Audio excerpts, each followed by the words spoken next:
this map has a story. Some of it you know, some is on social media.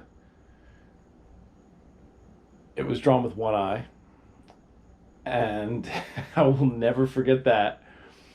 I put the dungeon dressing on it, so I'm going to show you that, the accessories. I always do pictures of it before that. I recommend anybody does. If you put the time into it, take pictures of it without the dressing on it, so it's just the grid. And you'll learn from it. I go back and reflect just by looking at some of my old maps, seeing how things I did well on it, especially. I'll go back and look. There are many times I'm in the middle of a draw, and I'll go back and pull up a map I've done before and be like, how did I do that one thing in that map that had like the drop off? And then I look and I'm like, oh yeah, that looked cool. I'm gonna do that again. And so yeah, this one's one of those that I took a lot of pictures of. It was a good time today, hanging out with it and kind of the final stage. People showed up for the marathon. I was kind of locked away in the map room here. And yeah, I'm not gonna forget it. No way.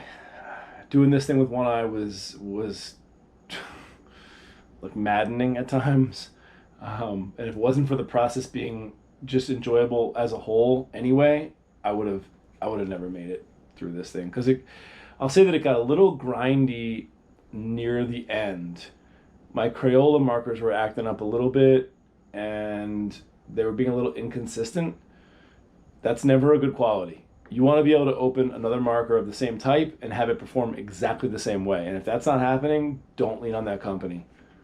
So, that was something that was interesting, because usually, I think Crayola would be consistent, but it was weird, like how the tip of the marker would wear down, and I was doing the same activity, but each marker would wear down differently. I was just coloring the same type of square in the same direction. Why is one marker wearing down different than the other? I don't know. It was weird. So, other than that, guys, it's ready to go, and this thing, it's got some really cool dressing on it. This actually taxed my collection of dungeon dressing way more than a lot of other maps have. I mean, it's really drawn out like some amazing, like, all the beds at different colors, really tapping into some of the weapons I have. I mean, gears. I mean, I did not expect to have so many like clockwork gears.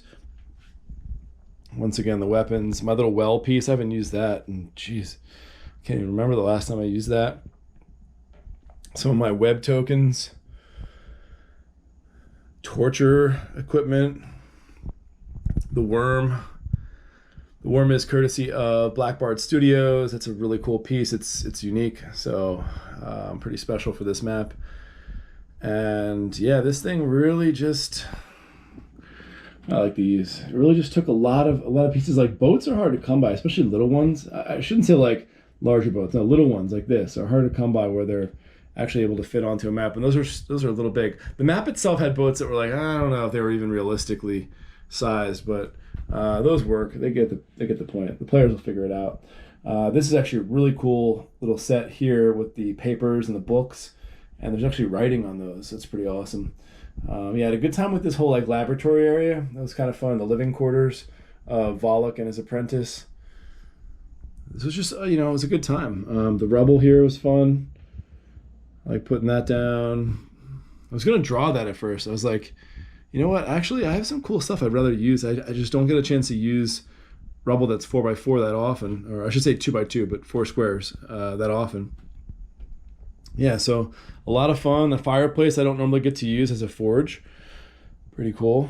And most of these are actually too wide or even bigger than that. So to have just a 5-foot square piece like that is fun to use. Really can't say enough about this being what I would consider kind of a blasé level normally, just level 2, the servants' quarters. And look how we really brought it to life here. And I think that's what is so fun about drawing your own maps and, just working with your own tools, to create something for yourself. So yeah, and really give your players a chance to enjoy the level the way you did as you drew it, because there's nothing like GMing a map that you just spent so many hours on. I would definitely put this one up around, if you include the dressing and having to go through each room and pick out and then go over to my collection, you know, of dungeon dressing, all these, all this, a whole bin there. I'm gonna do a segment on these bins and what's in them. Over here, this is all dressing. Fog machine's ready for tomorrow for the fog fen. That'll be fun. More maps here.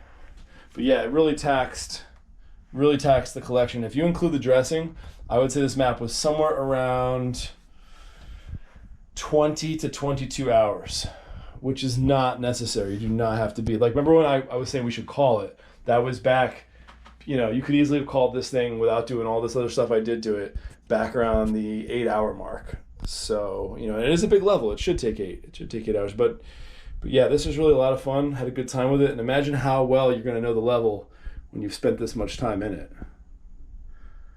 See you next time.